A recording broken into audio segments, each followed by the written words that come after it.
It's off the top. It's freestyle off the top. What's going on, everybody? It's your host, the Crypto Wonder.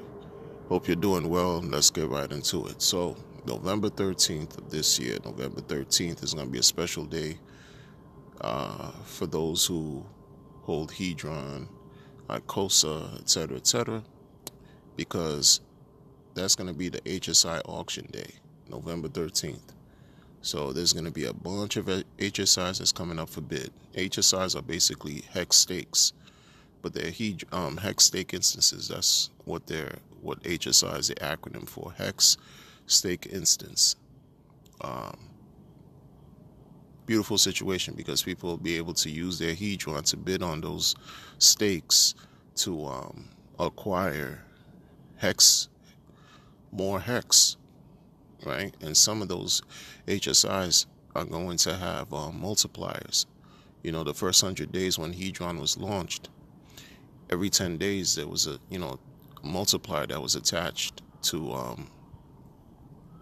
whatever stakes that you created during that period. So, for example, if you had the first 10 days, it was 10x multiplier. The second set of 10 days, 9x, all the way down to the last 10 days of the 100-day period, which was 1x, So it's crazy. And once icosa was launched in the middle of August, a lot of those HSI stakes were sold to the icosa contract, which created a situation where people could, receive icosa and stake icosa, or receive icosa and sell it to acquire more hex, depending on if the prices sort of like made sense.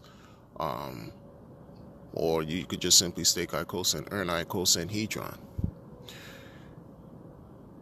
It's going to be very, very, very, very exciting. I'm telling you, it's going to be crazy. I'm not saying that to be to predict anything. I'm not giving you a prediction. My only prediction is it's going to be exciting in that situation. It's my opinion, and beautiful situation all across the board. Now, I have a concern that I need to talk about with respect to the guys from Maximus, Dip Catcher and Gold Key. They have been tirelessly working this year within the hex community, creating Maximus and providing a bunch of different ways for people to participate in different sets of pools, right? So that they can, so the end users and people who participate could benefit from low gas fees and things of that nature. This is from what I understand from following them like this whole time. Like, it is what it is. They created Maximus, right? Shout out to the gladiators. And then the pools, you have team, you have base, you have trio, you have lucky, you have desi, you have diamond hands. Them guys have just been busy. Those guys have been busy. Crazy. And now they're creating this whole pool thing called Poly. They've created this Poly Maximus, or I don't know how to address it properly. If I'm not addressing it properly, forgive me. So they're creating a pool, from what I understand, where people can just use their hedron to participate in the pool, so that this one pool can bid on the stakes, right? So it's a pool of people. It become like this big, huge entity that bids on stakes. And they've also, as recent as like this week, I've also added another element to that system called, is like an executor. We are the executor protocol, which is like a gas type of donation thing where you donate to, it could be, do your own research, you donate to the water thing, and it'll help with gas fees when the stakes come to end, because we know in Ethereum, gas prices could be problematic, right? So for the Maximus Collective, what I've noticed is that their thing is creating situations to help offset high gas prices, and their niche is creating pools, like, right, like Maximus, that was a whole pool, like, and everything else has just been this thing with pools. I get it. My only thing is, because now that they're, there's been some cross like community stuff, or even in the contract stuff up to this point, where Hedron and icosa would benefit from the Maximus team and vice versa. Like, there's some type of stuff going on with that. But what I've noticed now is, apart from Poly being created, to, I guess, help, I don't know if it's supposed to benefit smaller players, versus like, whales who can come in and, basically do what whales do and leave smaller players like kind of like out of it or wrecked. I guess it's like, if you want to protect yourself from getting wrecked, you join a big pool and do what it is that the pool's going to do on your behalf. I don't know. But the thing that kind of like raises a concern for me is just, I see Hedron and icosa as their own entity. I see it as their own entity. Alex, the developer, created something to work on top of the Hex protocol that, two coins, Hedron and icosa, that are tied directly to the Hex T-share, right? They're bonded to the T-share. And icosa is actually bonded twice to the T-share. So it benefits people to understand that, to understand first what a T-share is, understand that Hex is the bottom line in all of this.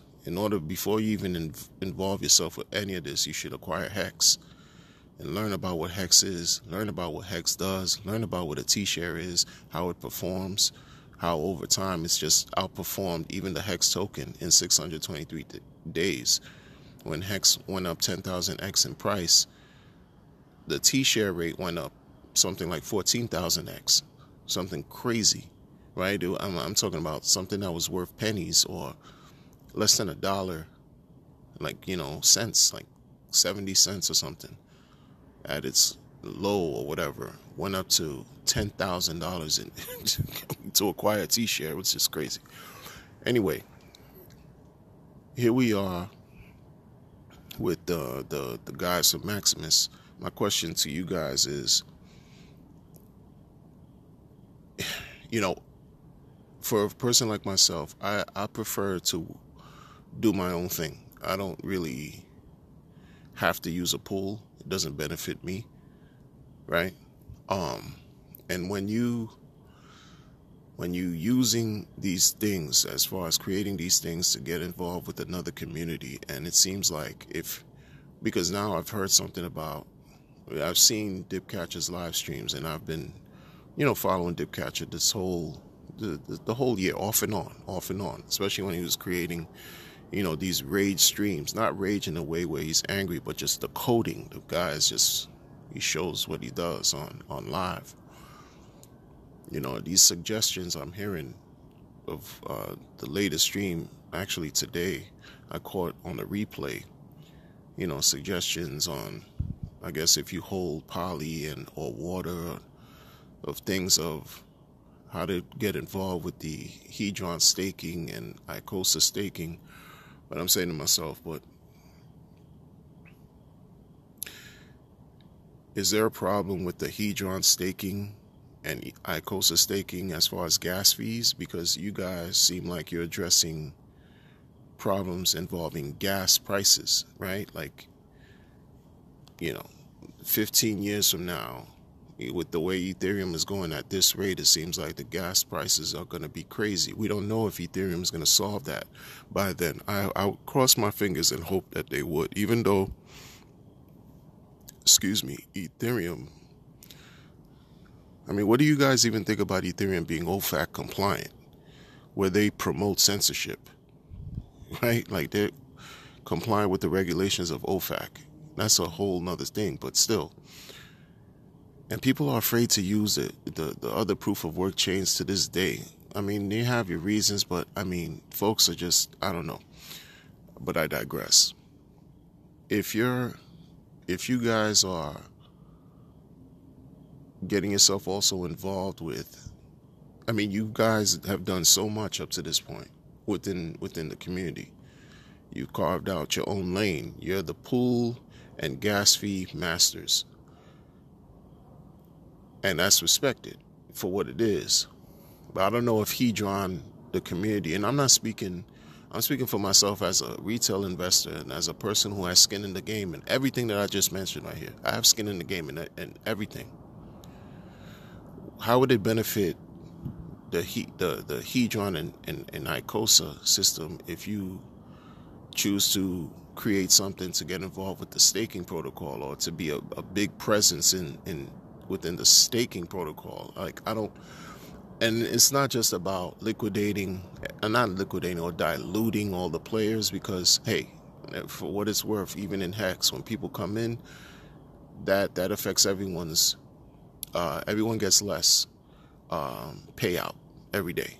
The more people come in, it's the less you know people receive, because folks get diluted. We get it.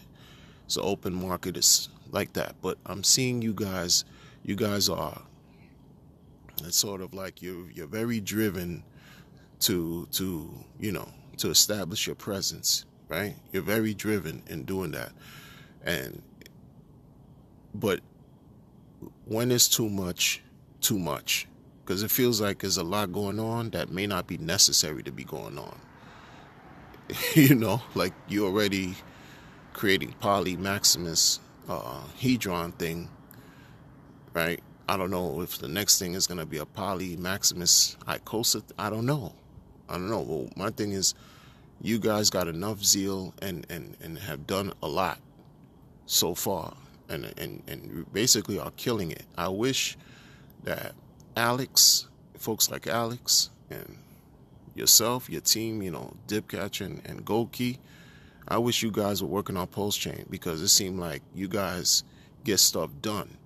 Like, seriously, because I don't know what devs, Richard Hart got working for him. Now it's about some team A and B. It was red and blue, and now it's A and B, and C, X, Y, Z. I don't know what those guys are doing over there. Everything it's whatever. And that's why I think in the bear market, we get to a point where we're just like biting, climbing up the walls out of, like, I don't know, boredom, looking for the next wave of innovation or originality or new way to make money to come our way.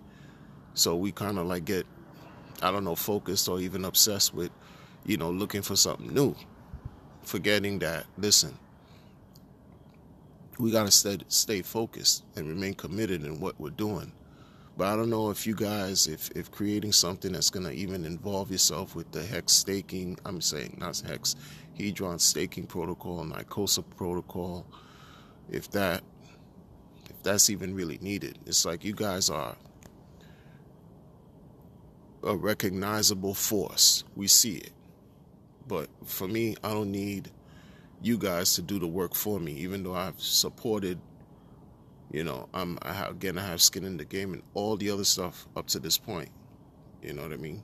Like Maximus, team, base, trio, Desi, Lucky, Diamond Hands, all that.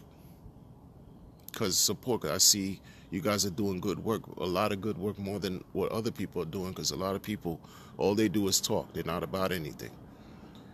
But I think you guys also can continue to work in a certain way where you continue to carve out your own lane without really like doing a 51% attack on other, you know what I'm saying? And I say that out of joking. I'm not saying you 51% attacking hedron. I'm just saying, like, it looks like it's things that you're doing that's kind of digging a little bit too much into the hedron ecosystem. And I'm saying that as an outsider looking in. I'm not a coder. I'm not a technical person. I'm just keeping it honest. And maybe I'm wasting my time. Perhaps I'm wasting my time even asking the question, but I don't think I am. I don't think I am, because there's not much to be really excited about in crypto nowadays. There's really not much. And when I see stuff going on that's like innovative and different, and could provide value proposition and opportunity, you're gonna get all my interest. Absolutely. And have we like thought about long-term ramifications of what these things can mean? Because Dipcatch, I saw in the stream when you were reviewing, one of your audit reviews. I don't know if it was I don't think it was the final audit, but you were reviewing and you were mentioning how, and I gotta, don't quote me, this is just on first watch. Like, if you hold poly, or you're right, if you hold poly and in some form, shape, or fashion, or if you hold one of the tokens, whatever. In other words, if you have team will benefit. Like, if you hold poly and you participate, the pool participates in earning HSI stakes, somehow those stakes, a percentage of whatever's acquired, will go to team holders, and then will go to a certain percentage will go to other holders. It's like a pool's gonna benefit another pool, to another pool, to another pool. Like, I don't know, it's like a big web, or like a I don't know, a pyramid structure. What are we doing? This is just questions I'm asking, like benefit, because we see how, again, we're talking about EOS. Oh my goodness, we're talking about ETH POS here, OFAC compliant ETH POS, and I mean, when I'm thinking about pyramid, anything pyramid related, if it just raises certain concerns. And maybe my analogy, maybe I'm thinking too much into it, but securities and all these different things, like, do we know are you safeguarding yourselves and investors from potential scrutiny from regulatory bodies? I don't know. And maybe that's a question, to Alex too, but I don't know. I just know that even studying hedron and icosa is like, I mean, the math can be so advanced. It's so advanced math, high level math. Just to wrap my head around it, I have to take time and hours to study it. And then you guys also are working the same, doing your own thing, but presenting something that could also, it's seeping into something else that's already happening when you got your own thing going on. And what are the legal ramifications, if any, involved? Did you guys square those things out? I mean, goodness, I would never want to see something like OFAC come through and just say, oh, these DeFi contracts such as such and such and such and such should be blacklisted, and all the addresses involved should be blacklisted. Like, I don't know, that's just crazy to me. Like, I don't embrace third party anything. That's why I said I like to do things for myself. Like, I mint my own inflation. I work with my own contracts, just like everybody else does. I understand some people can't deal with that level of responsibility, but it is what it is. It is what it is. I mean, hey, I don't know, folks. Leave a comment. Let me know what you think about this. Are the guys from Maximus, doing too much when it comes to this poly token and water executor thing that they're creating for the upcoming auctions on the hedron icosa system, or not? Am I way off base? Who knows? These are things to think about, people. That's all I'm saying. I'll talk to everybody later. Take care.